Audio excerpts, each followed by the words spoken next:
30ویں پارے کا خلاصہ۔ تحریر علامہ ابتسام الہی ظہیر۔ 30ویں پارے میں چونکہ صورتوں کی تعداد زیادہ ہے اس لیے تمام صورتوں پر گفتگو نہیں ہو سکے گی، بلکہ پارے کے بعض اہم مضامین کا جائزہ لینے کی کوشش کی جائے گی۔ 30ویں پارے کا آغاز سورہ نبا سے ہوتا ہے۔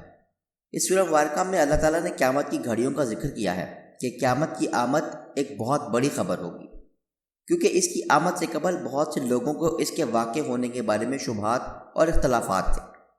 اس صورت میں اللہ تعالیٰ نے جہنمیوں کی سزا کا بھی ذکر کیا کہ وہ کس طرح 100,000 سال جہنم کی قید میں پڑے رہیں گے۔ اس کے بعد سورہ نازعات ہے۔ اس سورہ مبارکہ میں پروردگار عالم ارشاد فرماتے ہیں کہ جو اپنے پروردگار کے مقام سے ڈر گیا اور اس نے اپنے آپ کو خواہش سے بچا لیا تو اس کا ٹھکانہ جنت ہے۔ بنیادی طور پر انسان کی ہلاکت کا بڑا سبب اس کی خواہشات ہی ہوتی ہیں۔ اگر وہ اپنی خواہشات پر قابو پا لے تو یقیناً کامیاب اور کامران ہو سکتا ہے۔ سورہ نازعات کے بعد سورہ عبس ہے۔ سورہ عبس میں اللہ تعالیٰ نے قیامت کی گھڑیوں کا ذکر کرتے ہوئے ارشاد فرمایا کہ جب قیامت کے دن آئے گا تو بھائی اپنے بھائی سے دوڑے گا اور بیٹا اپنے والدین سے دوڑے گا اور بیوی اپنے شوہر سے بھاگے گی اور والدین اپنے بیٹے سے بھاگیں گے۔ ہر کسی کی خواہش ہوگی کہ وہ آگ سے کسی بھی طور پر بچ جائیں، اس کے بدلے کسی دوسرے عزیز کو پکڑ لیا جائے۔ اس کے بعد سورہ تکویر ہے۔ سورہ تکویر میں اللہ تعالیٰ نے قیامت کی ہولناکیوں کا ذکر کرنے کے بعد ارشاد فرمایا کہ قرآن مجید کل کائنات کے ان لوگوں کے لیے نصیحت ہے جو صراط مستقیم پر چلنا چاہتے ہیں، اور کوئی بھی انسان اللہ تعالیٰ کی مرضی کے بغیر صراط مستقیم پر گامزن نہیں ہو سکتا۔ سورہ تکویر کے بعد سورہ انفطار ہے۔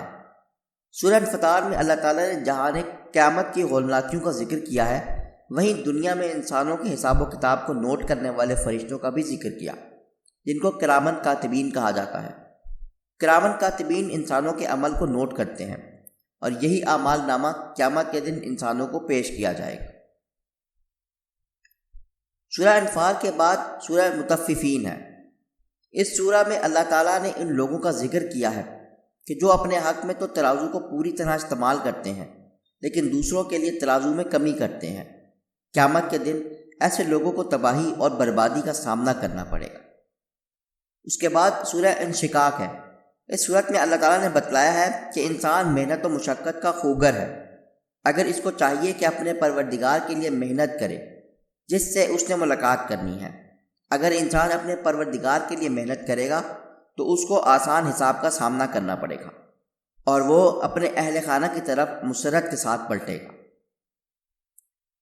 اس کے بعد سورہ بروج ہے۔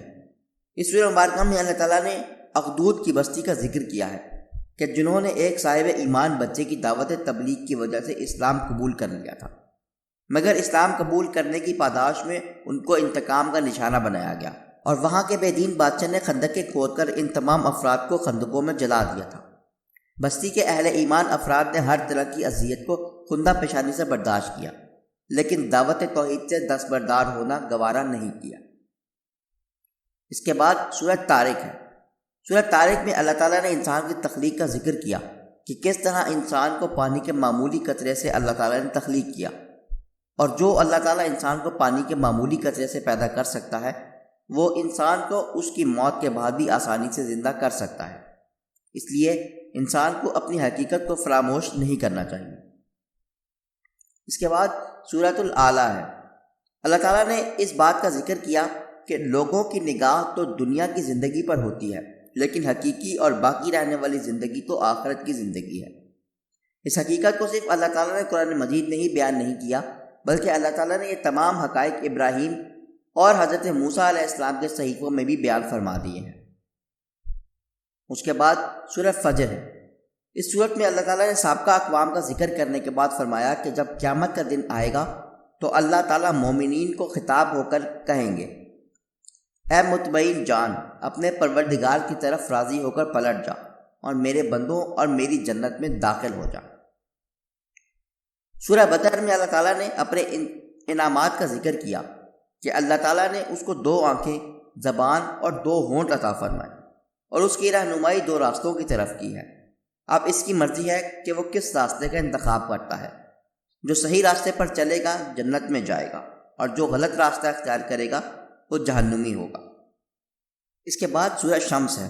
اس صورت میں اللہ تعالیٰ ارشاد فرماتے ہیں کہ اللہ تعالیٰ نے نفس کو تخلیق کیا اور اس میں نیکی اور برائی کو سمجھ کو الہام کر دیا، تو جو اپنے نفس کو نیکی کے راستے پر چلائے گا وہ جنتی ہوگا، اور جو اپنے نفس کو آلودہ کرے گا وہ تباہ و برباد ہو جائے گا۔